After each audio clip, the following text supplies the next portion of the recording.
Ladies and gentlemen, welcome to CvCISO podcast number 62. We have guests, Evan Francine, Dave Tuckman, Gordon Darlington, and myself, Andy Covert. It's just Darling. You don't get into a have to add the Darlington. ton. It's just Darling. Yeah. Darling? And it's actually Dave Duckman. My fault.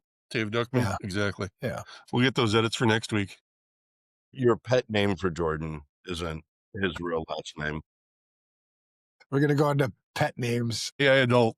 That's Darlington. what it is. This is the adult version of the CvCISO podcast. Yeah. So we can swear? Yeah. I don't know. Whose podcast is this? This is now Dave's podcast, so he gets to choose. Go for it. Angry emails. So I say fuck. Yeah. I say fuck yeah, let's swear. Yeah. So what's the agenda, my friends? What are we doing today? What aren't we going to do? Okay. We're gonna stick to the script. So the first thing we'll do is go. I'll tell you what we're not quick going to news do. stories. Yeah. Oh yeah. Let me just. Here we go.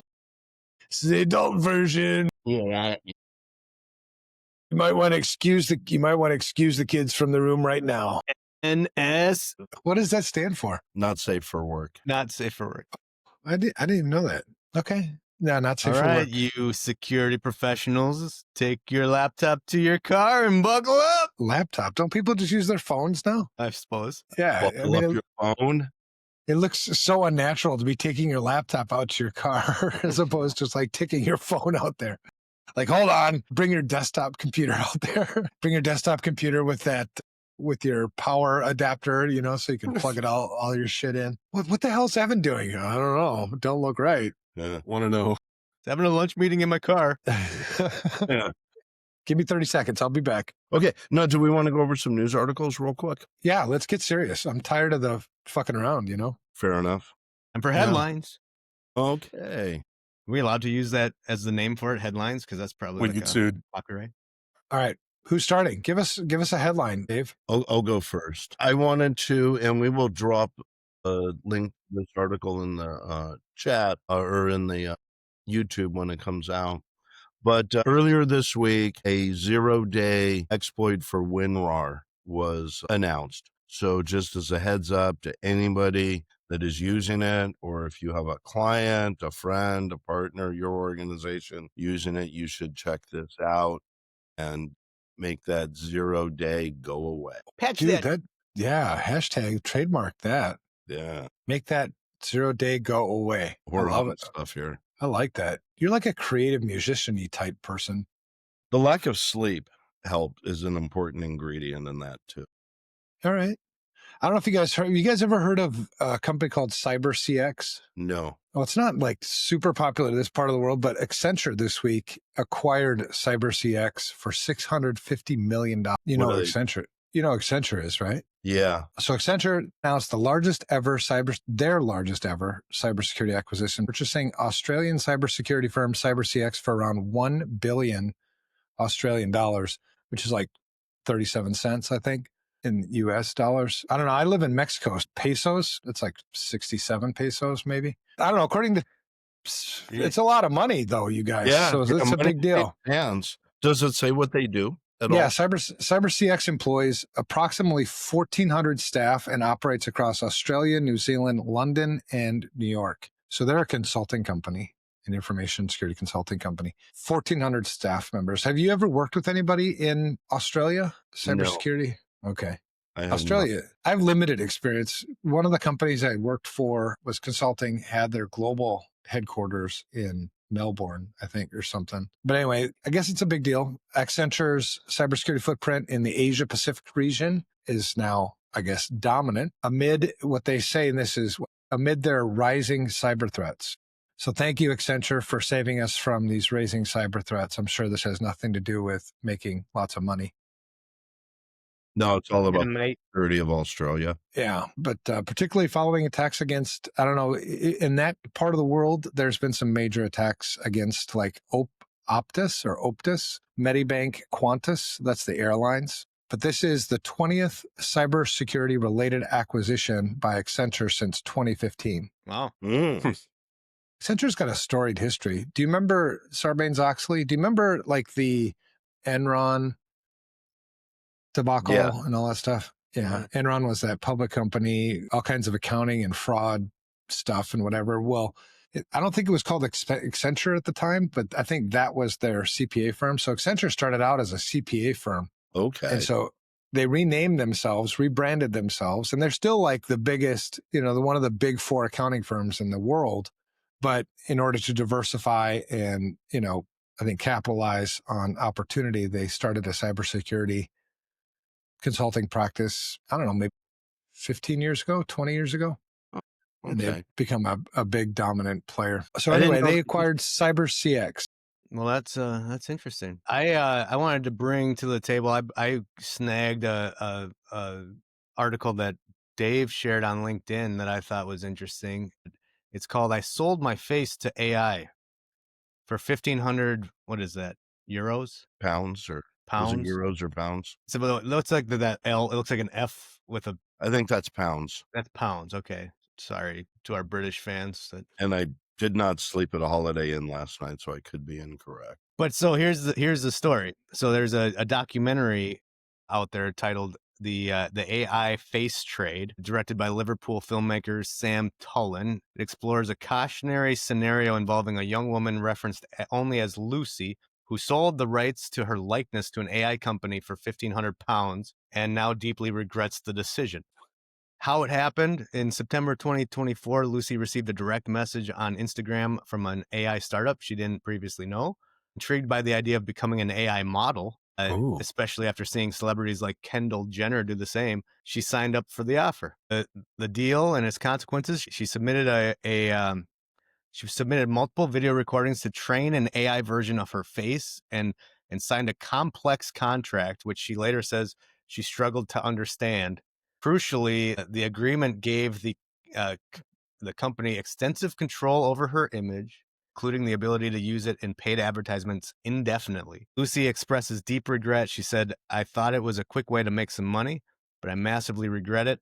The £1,500 disappeared fast," go figure, though she used the money to invest in her freelance makeup business, which is now doing well. So that's good. But the regret remains. She does not have complete autonomy over her likeness anymore. The film portrays Lucy's experience as emblematic of a larger trend in individuals handing over their likeness for AI without understanding the long-term implications. With AI-generated faces becoming indistinguishable from real ones, the documentary raises critical, ethical, and legal questions about how these situations should be regulated. How many pounds do you think we could get for your likeness, Jordan? I mean, how much is a pound worth? I don't know. It depends on how much it hurts. I'd start a makeup business. And I think it said in there that she can no longer use her own likeness. That's crazy. Yeah, like that company now owns it. Like, who wrote up that contract? Let alone, like, of course, I mean, contracts are hard to understand, but like, for someone knowing that they're taking over someone's likeness and saying you can't use it, or I guess you can't be you. That can't even be legal, right? I'm going to try and sell yours, Jordan, for about 3,000 pounds. How about that? 3,000 pounds? Yeah, you could say. What's the fine print? At least 2 Lucy's. That's double. Right. Can't seem to get anybody to buy mine. I've been shopping mine for a long time now. But yeah, has anyone seen that documentary? Came up. No. I don't know. I don't even know where it is. What streaming? Is it on Netflix? I don't know.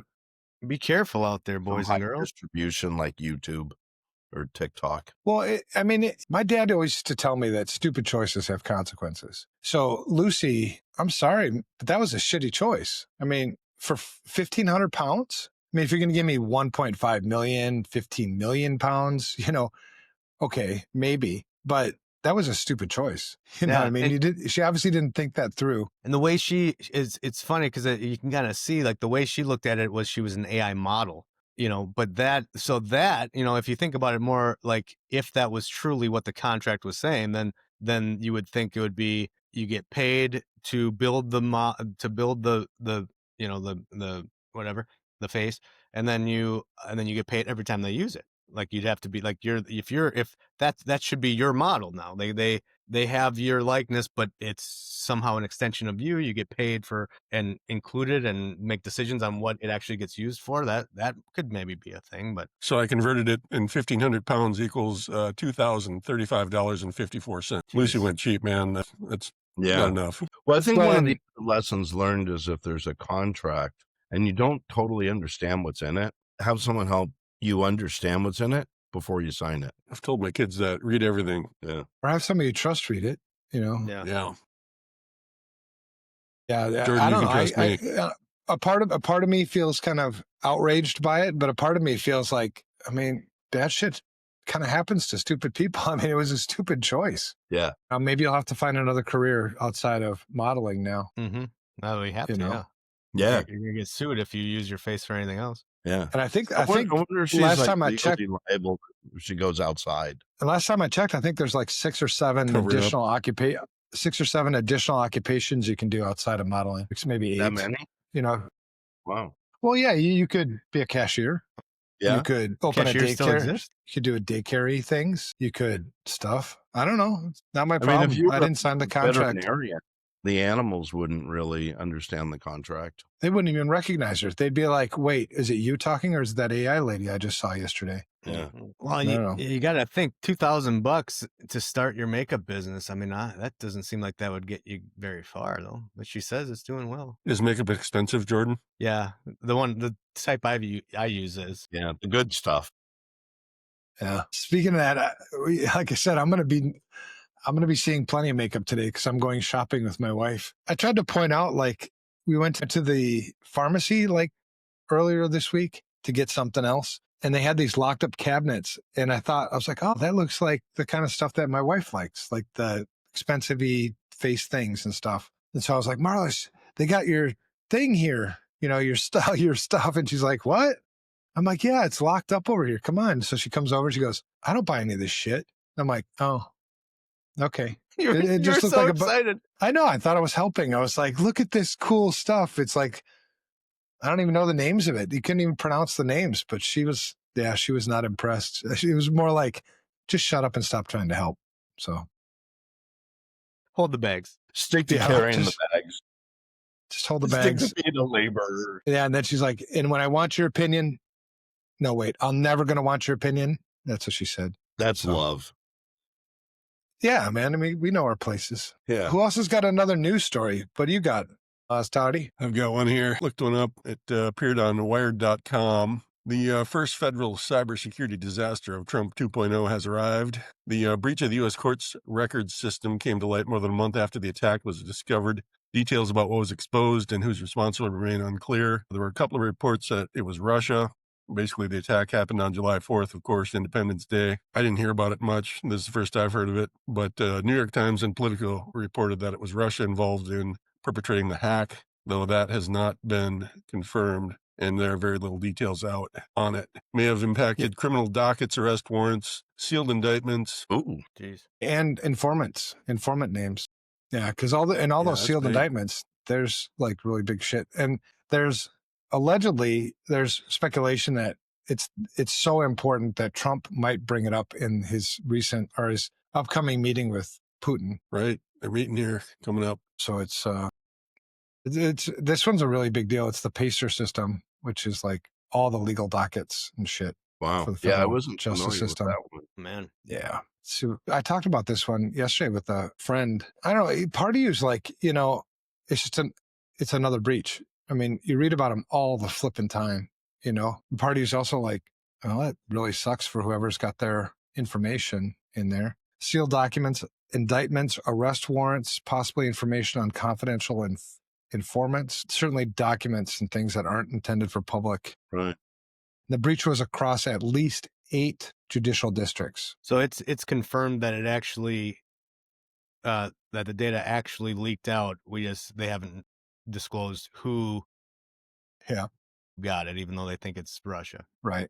And here's their response and mitigation, some of the things they've done. So the Administrative Office of the U.S. Courts confirmed the attack and initiated measures to protect sensitive filings and fortify their filing systems. Well, that's really awesome that you've initiated measures to protect this shit. Like maybe you should have initiated the measures to protect this Great shit idea. prior to this shit happening. Yeah. Mm-hmm. Who would And have here- thought of that? Yeah, and this one pisses me off. As of August 11th, multi-factor authentication has become mandatory for all CM, ESF, and PACER users.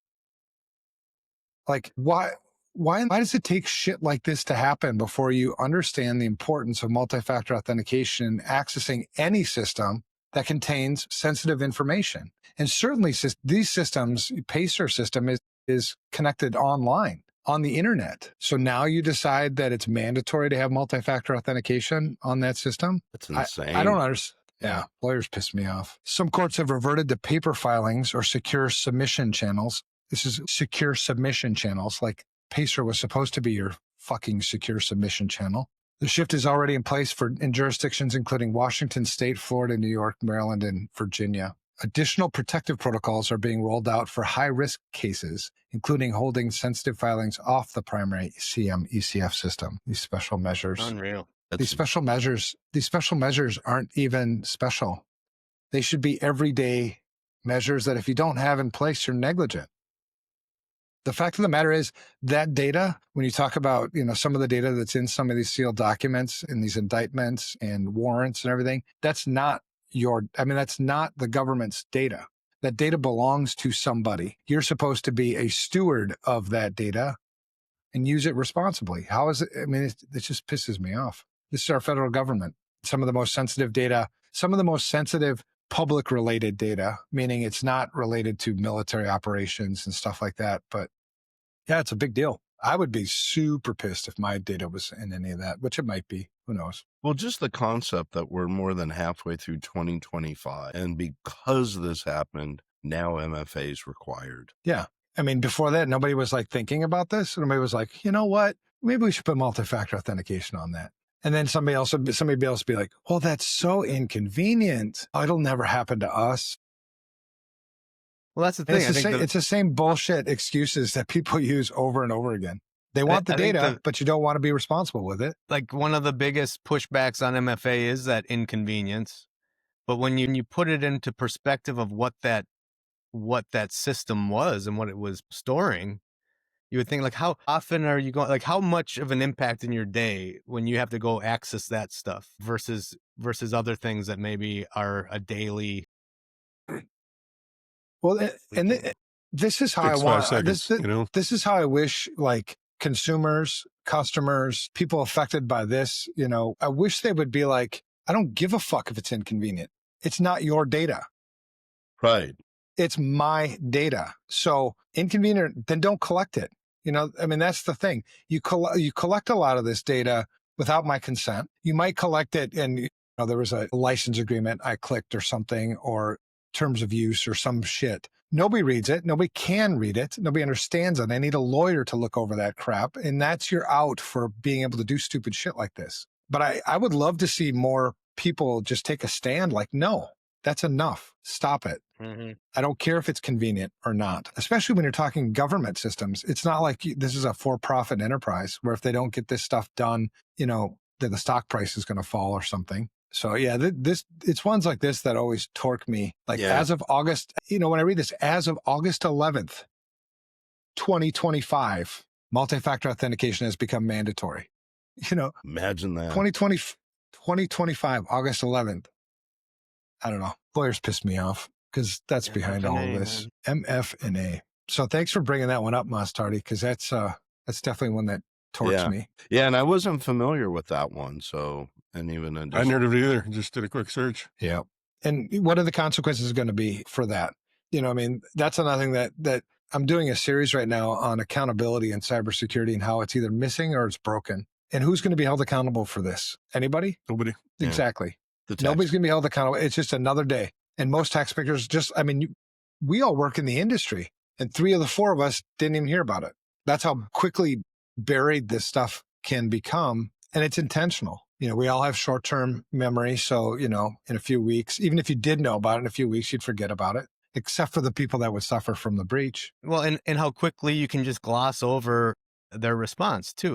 The fact that they didn't have MFA, it's it comes across to some people, it's just white noise now. It's okay, good. They're protecting it now. Good. But it's hold on a second, back up. You didn't have MFA. And then what do you do from there? How do you hold them accountable? How do you make that awareness of was a stupid breach that shouldn't have happened? Well, and even if even even if it did happen, I would feel like as long as you were responsible with my stuff. So like, let's say you had multi-factor authentication and you were patching regularly and you were doing all the hygiene things, and it truly was a sophisticated attack that got into this, because we know that we can't eliminate risk. But when you make it this easy for people to steal my data, that's when it's negligent. And I think what I was talking about yesterday with a friend was, this isn't an election issue. It's not even in the top 10 election issues. So politicians don't give a shit. Because if you truly wanted to implement accountability for things like this, it would have to be against the law. You know, you've got criminal law, criminal liability, you've got civil, you've got administrative. But if there's no rule or law, like, I don't understand why we can't just make a simple law that anything that's exposed on the internet with a login has to have multi-factor authentication. If you do not, it's illegal. That's just one example. How many breaches would you stop just with that? Mm-hmm. At least defer, right? Because it's this cat and mouse game. But we haven't even done that. The number one law that we use in the United States criminal law that we use to enforce in the United States is the Computer Fraud and Abuse Act. That was passed in 1986 when fax machines were state of the art. I mean, think about that. I mean, that's how far we've just kind of just let this shit go. And the reason why it torques me is I've been in this industry for 30 years and my mission is to fix this shit. You know what I mean? And when you see after 30 years that you haven't made any progress, that gets really disheartening. Mm-hmm. Yeah. So I think if you really want to change this and you want to implement accountability, you have to make this an election issue, which means us as a community, you almost ask for it. You know what I mean? Because if you're not going to hold them accountable, then why would they be accountable? Yeah, there's almost a degree of complicitness. Yeah. So yeah. And, you know, maybe that's something that we need to work on. You know, think of strategies, think of ways to make these things election issues, think of ways to hold people accountable for shitty choices. Like my dad said, which is like ageless wisdom, poor choices have consequences. Do we need to start a petition? Do petitions work? Should we go door to door and get enough signatures saying we want this on the ballot or something? Well, I think we can get a signature from Lucy. Yeah. There's one. But she sold that off too. I think that's an idea. I think that's what we need is people to brainstorm and think of ways that we could make this an election issue. The top 10 election issues, let's see if I can find that again really quick. The top 10 election issues in the United States as of right now in 2025 is, hold on, let me find it really quick. Number one, economy and inflation. That's legit. And that's a hard one to solve, right? That's one that requires constant babysitting. So I could totally see why that would be the number one election issue in 2025. Number two is immigration and border security. That one ticks me off because that's an easy fix. Yet nobody actually wants to flip and fix it. Number three, healthcare. Number four, crime and public safety. Number five, education. Number six, tax policy. Number seven, housing. Number eight, climate change. I mean, that's great. You want to fix the climate change. You could handicap the United States economically by, cutting the fossil fuels and all that. China, last time I checked, China and India are on the same planet that we're on. So we could do all this stuff and put ourselves at an economic disadvantage. We can't change China or anything else, which then kills number one. So it's almost like you should just take number 8 off the list because it's a give and take with number 1, the economy. Number 9 is AI and tech regulation, but not from a cybersecurity perspective. AI and tech regulation, because number 1, people are afraid of it. There's a lot of people and there's some credence to it that AI is going to take over or kill off the human race. It's potential. And that's one part of why that's a number 1 or in the top 10. And another reason is AI is taking people's jobs. Yeah. Back to the economy thing. And then number 10 on the list is abortion, which I don't even know why the hell that's an election issue. You can get a damn abortion if you want an abortion. And nobody's stopping you getting you just got to go to the right place to get it. And there's nobody forcing you to get an abortion. So it's almost like that one seems kind of solved a little bit. But cybersecurity, not even on the list. It's never been on the list. And the reason why it should be on the list is because it affects every single person on the planet, except for maybe in the Amazon jungle somewhere or some tribes in Africa. But even they have phones, it seems like now. So Well, and When it are we going to also create plays. some common sense laws to protect people? Well, and it also plays. It plays a role in all of those other 10 in some degree from behind the curtain. 100% it Mhm. does. Yeah, you used to be able to, and we're old enough to remember that I could separate cybersecurity from safety, from physical safety. I could separate cybersecurity from, pornography, from human trafficking, from all these other things. But nowadays you can't, because cybersecurity is ingrained with everything. In everything, yeah. So you can use computers to kill people, whereas 20 years ago, that would be hard to do. So it's like, when do we make cybersecurity? It's not going to get any better, right? It's not like well, the problem, just kind of solved itself. I guess we're good now. Yeah. It's going to become more and more problematic. And we want it to become a top 10 election issue before people get their asses kicked, before people die. You know what? This is making me think, because we were just talking for the CvCISO local chapter meeting. We had a planning meeting this morning for the August get together, and I think this month we're going to be really pushing for uh outreach, like what are the things we can do to get out in the community and stuff. And so we're going to be talking about how we can take part in the October like cyber aware month, and see if there's some sort of a community activities we can either be a part of or start. And then we also talked about maybe a bigger audacious goal sometime would be maybe having like a booth at the state fair. I'm not sure if there's any cybersecurity like things at the state fair, but we were kind of brainstorming that might be a cool thing to be a part of. And they have that, like those tents and stuff where it's like, here's why you should drink water, and here's how you wash your hands. Like, why not have like a cybersecurity booth where we're like, giving some tidbits, passing out some tidbits on it. But what you're making me think of is, if we're able to like do some of that stuff, maybe involving like, how do we get this on the ballot? How do we make this a top 10 issue? That's an interesting thing. Is there a technology area in the fair? Gotta be something. I We're don't know of not it like though, if there hardcore is. fair goers, so like we haven't been in a few years. So I'm sure there's a tech thing, but I don't know what. Yeah, Set well, up you a guys have set a up real fair, not what we have out here. set up a booth of like, stop by to secure your phone or something. You know what I mean? And people can come up and, you can look at their phone and give them advice on how to secure things and why it's important for them to do that. Stuff like that would be pretty cool, and just follow a checklist follow the checklist and stick to the checklist so that you don't have these one-off liability potential issues. You know what I mean?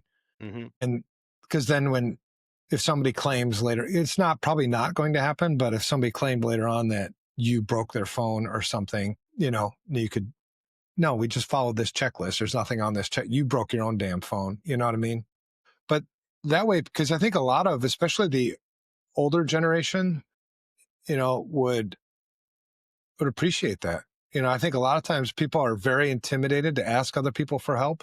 I think one of the reasons why it's not an election issue, also, according to a Pew survey, pew, pew, pew, pew, that's like with guns, 72% of Americans want stronger data protection regulation. So I think I don't think it's that they don't care. I think it's too confusing. I think it's too intimidating. I think it's not, I think they feel kind of powerless. But if we can break down those barriers, like, no, it's not intimidating to talk to a security person. We'd love to help you, and this is how we can do it, and these are the benefits for you, and then give them like a handout, like, here, send a letter or send an email to your state representatives or your federal representatives with this template. Mm-hmm. And in that template, you maybe ask something like, I've got concerns about cybersecurity, blah, blah, blah, and for these reasons or whatever. And I mean, you can let them choose which template they want to send, but encourage people to reach out to their representatives because they need to represent. You know what I mean? Yeah. I think Yeah, you I can do think a lot of things at that booth. That'd be fun as shit. we have a lot of ideas on getting out into the community, and I think you're going to start seeing those things come to fruition, and getting out there a lot. And so I could really use you guys' help with what that call to action is. This is giving me a lot of idea of like besides just like, here's some tidbits on how to be secure. Yeah, here's here's a list of representatives you can call. Here's what, here's an idea of what to tell them. And, I think that'd be great. Yeah, just some actionable items, in that way. Yeah. And even if we did set up some sort of like online petition sort of thing, you could harness a ton of signatures from that at a table like that. Mm-hmm. You could also do there are ways you can get involved, and one of those things would be the letters and things. Another thing would be set up community groups. Start community groups where people can come with their cybersecurity questions, and it's the community who answers the questions, and it doesn't cost anything. And then I think like Project Broken Mirror, hopefully we'll get far enough along in that process to where we can start reaching out to the community and asking them to participate in it. Because I think there's just so much confusion about information security. I think some people have expressed that they want to, are there jobs in that industry? And how would I ever get, you could just open it up to all kinds of different things. Because the fact of the matter is 80, 90% of what we do in this industry are life skills. They're not specialized skills. Choosing a strong password, that's a life skill. Right. Keeping track of your accounts, that's a life skill. Changing default passwords on my equipment at home, that's a life skill. None of this shit is I got to be a hacker and I got to learn how to code. You don't have to do any of that. But I think a lot of people are just intimidated and nobody's actually told them how not easy, but how simple it is. Yeah. Yeah. That's a great idea. I'd love to help. Because that's huge. That's huge. That's huge mission stuff too, man. If we could get accountability, real accountability in this industry, it would change, everything. Yeah. Let's do it. Accountability for CEOs, boards of directors. Subscribers? You with us, subscribers? Come on. You still listening? Dude, they tuned out a long time ago, man. We're 40 minutes into this podcast. It was 4 minutes in and they're like, I'm out. Man, we got to have every 4 minutes, we need to have something that draws them back in. You still there? Are you still there? Yeah. Don't leave. The dancers will be here in a minute. Minutes later. We could do. And Evan's going to take his shirt off. Oh, it's going to scare them all away.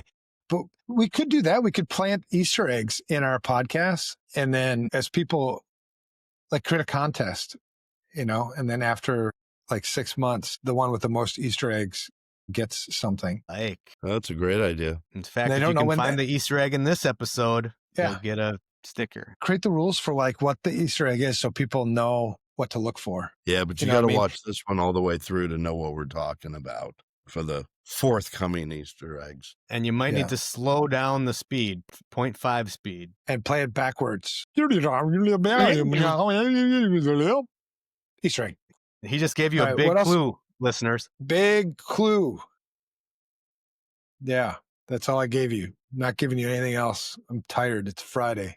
You guys want to play a game? Yeah, I want to play a game. I love games. Hardly tardy. All right, you listeners can play at home, although I can't hear you. Is this game going to hurt as much as the last one we played? Shout out the answer from your desk. Is this game going to hurt as much as the last one we played? Come on, it wasn't that. That's true. You weren't complaining at the time. Why? But I have these recurring headaches that are happening that I didn't have prior to us playing this game before. I don't know. I had something to do with that hammer that you were hitting me with. Was that? I don't know. I don't think you were doing it right. All right, boys and girls, this is a game we're going to call Myth or Fact, and it's self-explanatory. I'm going to read a statement. This topic is AI, so this is an AI myth or fact statement. I am your host, Hardly Tardy, Jordan Darlington for some, but you can also call me Jordan Darling, which is my birth name. And so I'm going to read it. The contestants are in front of you. We got Evan, we got Mas Tardes, we got I Don't Feel Tardy. And I'll have a couple seconds to answer. Is it a myth or is it fact? Myth or fact? Play at home, scream it out, make it weird. Live it up. To do that. Yeah. Number one. Are you guys ready? You don't understand the rules in front of you? Yeah. Scream real loud. If an AI makes a biased hiring decision, it's the software vendor that is legally responsible, not the company. False. That is not one of the choices. That's myth. Myth. You mythed it. No, I made it. You guys agree? Yes. Everybody's going to get sued. All right. That was an easy one. Why is it a myth? Because you decided to use the software in your hiring process. And there was probably an agreement you signed similar to Lucy's that Yeah. absolved them of any responsibility. And the contract is between the hiring company and the employee. That's a one-on-one contract. Wow. All right, good. You guys are doing great. Number 2, myth or fact. Generative AI tools sometimes create information that looks real, but is completely made up. Fact. That's a fact. I don't even need to ask AI. I know that one's fact. What do they call those? Delusion. Deep fake? The answer is hallucination. Hallucination. Delusionation. You're a hallucination. Usurpation. All right, how are you guys doing? You guys are 2 for 2. How are you guys doing at home? I'm 2 for 2 too. I'm 2 for 2 too. Thank you for asking. I love you, Jordan. Yeah, you're my darling. I'm 2 for 2. I love you. You're all right. Yeah, you're on the fence. Number 3, if you use AI features in Microsoft 365, Microsoft automatically will prevent all data leakage. Like they're protecting your interests. So you're using AI within Microsoft. They've got the guardrails in place to prevent data leakage. If there was like a buzzer, Always. you wouldn't have even finished that sentence. I know.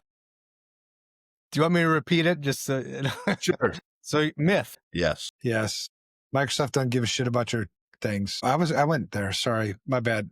Rewind that. Cut that out. They do have some data loss prevention features, though. Yeah. Well, Microsoft's still having trouble keeping China out of their network. So there's different ways that data is getting out. Truth. The DLP. So the DLP in Microsoft 365 you have to configure. It's not on by default. Yeah. And I'm even down that, with DLP. Yeah, you know me. Who's down with DLP? All the That's ladies. fact. That's fact. I don't know if that was part of the game, but that is fact. What? You're down with Tardies. DLP? Must Tardy He's got down all, with DLP? I'm down with DLP. all the ladies.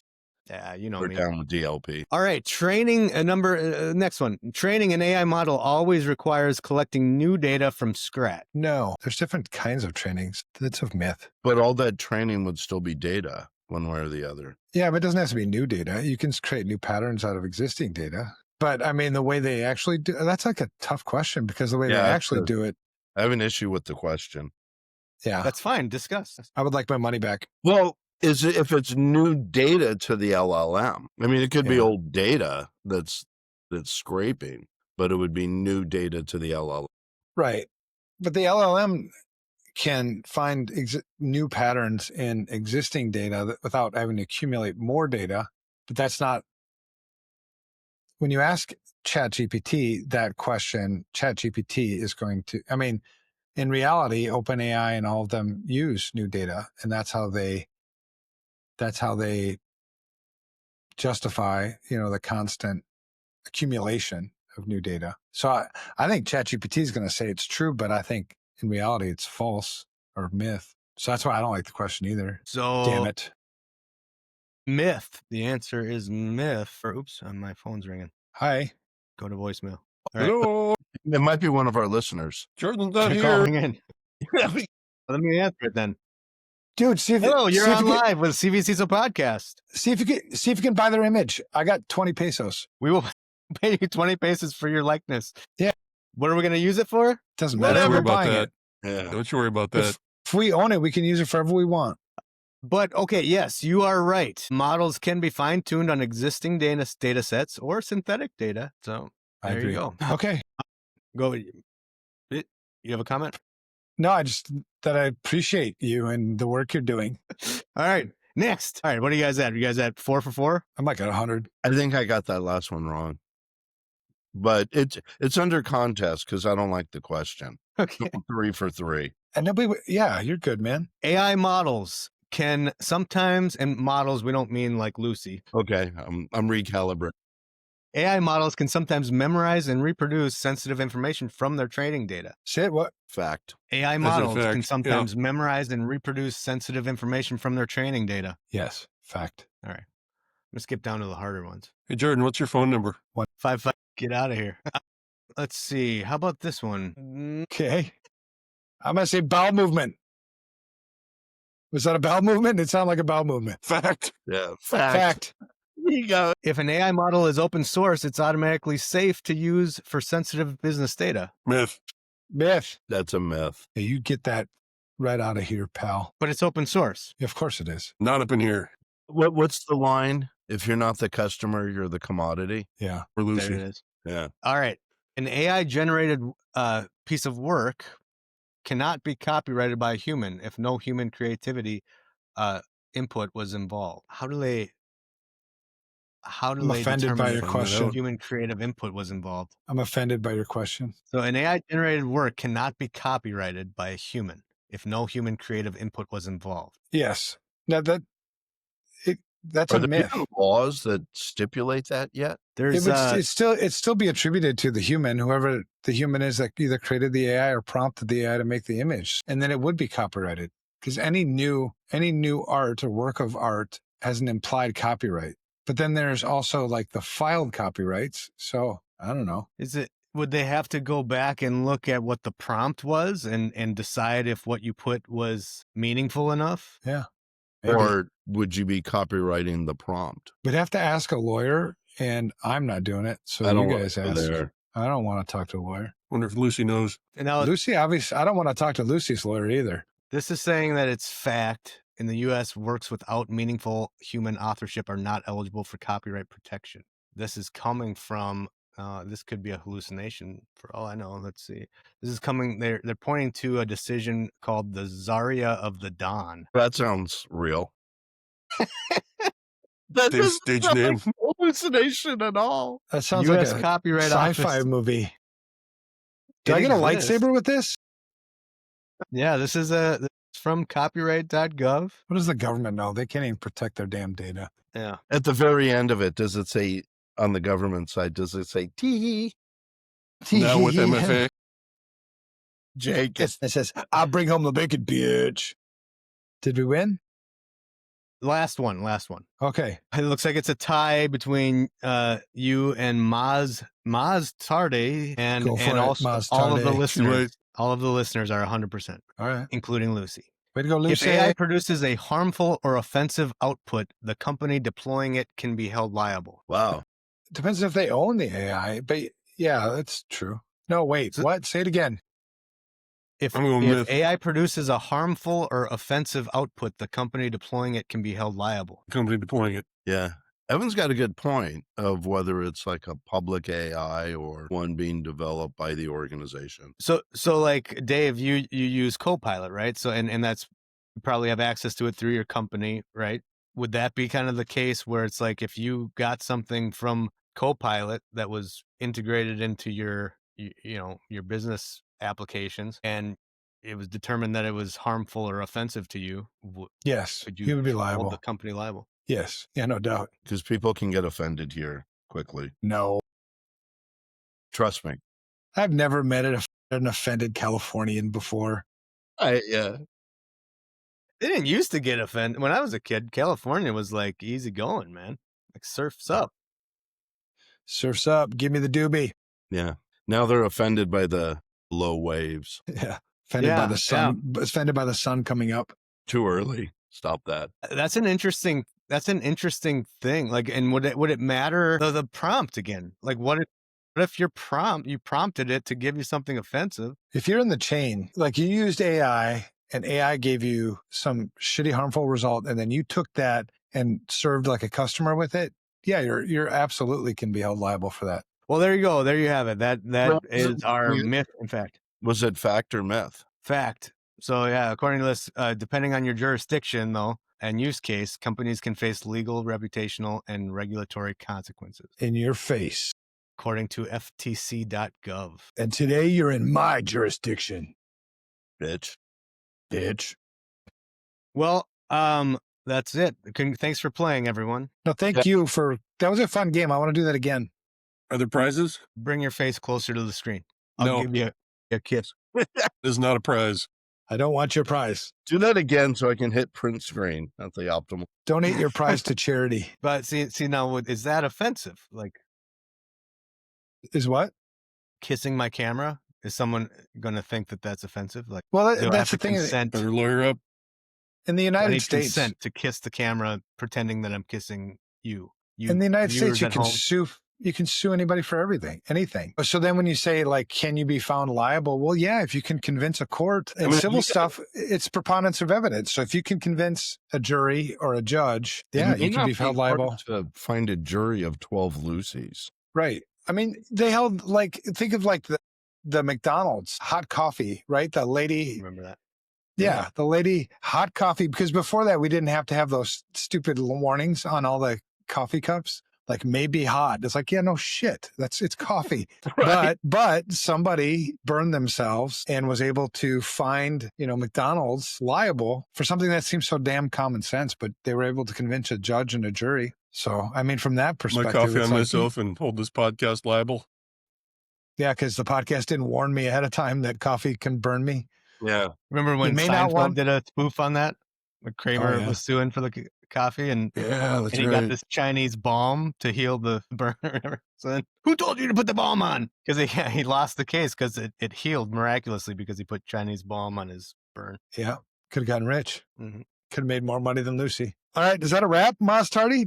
Feeling good. All right, feeling good. All righty. Until next week, be healthy, be careful, Right on. Call your take a nap, Don't burn yourself with coffee. It's hot. mostly. Yeah. Today's lesson, coffee is hot.